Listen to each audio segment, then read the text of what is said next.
আসসালামু আলাইকুম ভিউয়ার্স, আবার একটি রেসিপি নিয়ে চলে এলাম। আজকে তৈরি করে দেখাবো পটল ভাজি। তো এই জন্য আমি এখানে পটল মাঝখান থেকে চিড়ে সামান্য একটু চেঁচে নিয়েছি, আর নিয়েছি 2টা পেঁয়াজ কুচি এবং 8-10টা মতো মরিচ চেরা। তো এখন এটাকে ভেজে নেব। এই জন্য চুলায় 3 টেবিল চামচ পরিমাণ রান্নার রেগুলার তেল দিয়ে দিয়েছি।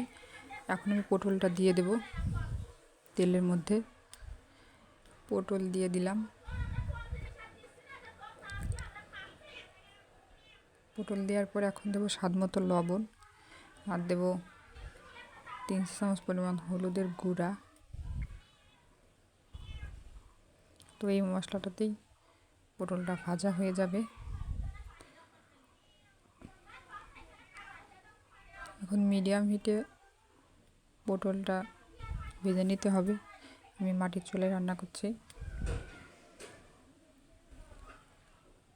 তো এরকম নাড়তে নাড়তে পটলটা আস্তে আস্তে ভালোভাবে ভাজা হয়ে যাবে। তো ঘন ঘন নেড়ে দিতে হবে, তা নাহলে পুড়ে যাবে। তো ভিডিওটি ভালো লাগলে চ্যানেলটি সাবস্ক্রাইব করে দিন, আর পাশে থাকা বেল বাটনটি ক্লিক করে দিন। তো আমি কিছুক্ষণ পর পর নেড়ে দিচ্ছি।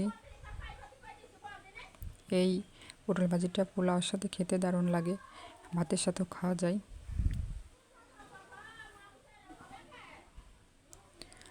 তো দেখুন আস্তে আস্তে পটলটা লাল হয়ে আসছে।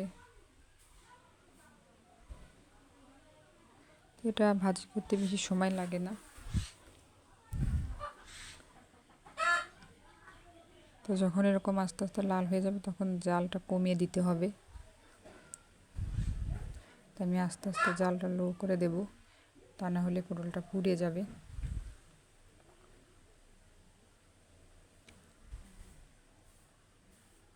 লালচে হয়ে আসছে, সামনে একটু হলে আমি এটাকে নামিয়ে নেব। তো আমার পটলটা প্রায় ভাজা হয়ে এসছে। তো পটল ভাজিটা হয়ে গেছে। তো এটাকে আমি চুলা থেকে নামিয়ে ফেলবো।